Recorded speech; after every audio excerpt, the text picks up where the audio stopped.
Raktuvės kapinių išganytojo koplyčia stovi ant Žagarės piliakalnio, kur 13 amžiuje stovėjo galinga Žiemgalių Raktės pilis. Manoma, kad pirmoji Raktuvės koplyčia galėjo būti pastatyta 18 amžiaus pradžioje ar net 17 amžiuje, o dokumentuose ji pirmą kartą minima 1711 metais.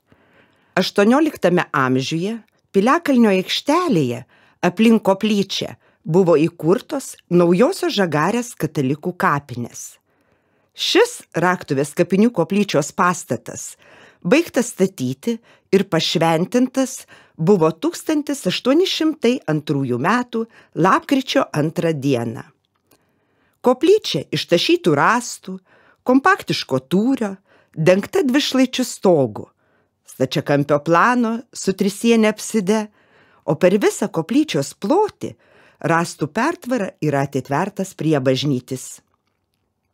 Koplyčios altorius yra iliuziškai tapytas ant vertikalių lentų sienos, o jo centre XIX amžiaus nukryžiuotojo skulptūra, esanti ant fone ištempto raudono audinio. Abipus altoriaus stalo yra mažos durelės, vedančios į siaurą už altoriaus sienos esančią zakristiją.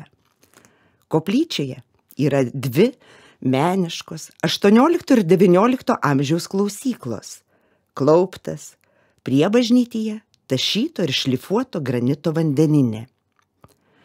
2001 metų audra nuvertė dalį barokinio silueto bokštelio, sudaryto iš 2 rutulio pavidalo elementų, žagariečių švelniai vadinamų svogūnais, bei beveik 3 metrų aukščio ornamentuotą kaltinį kryžių.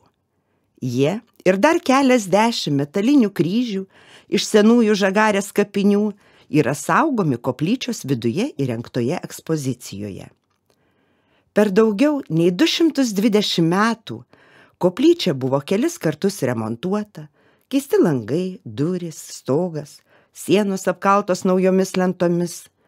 Ir nors dabar šis vienas įdomiausių medinės liaudies architektūros statinių vėl laukia restauracijos, koplyčioje kasmet motinos, tėvo bei visų šventųjų dienomis čia aukojamos šventosios mišios.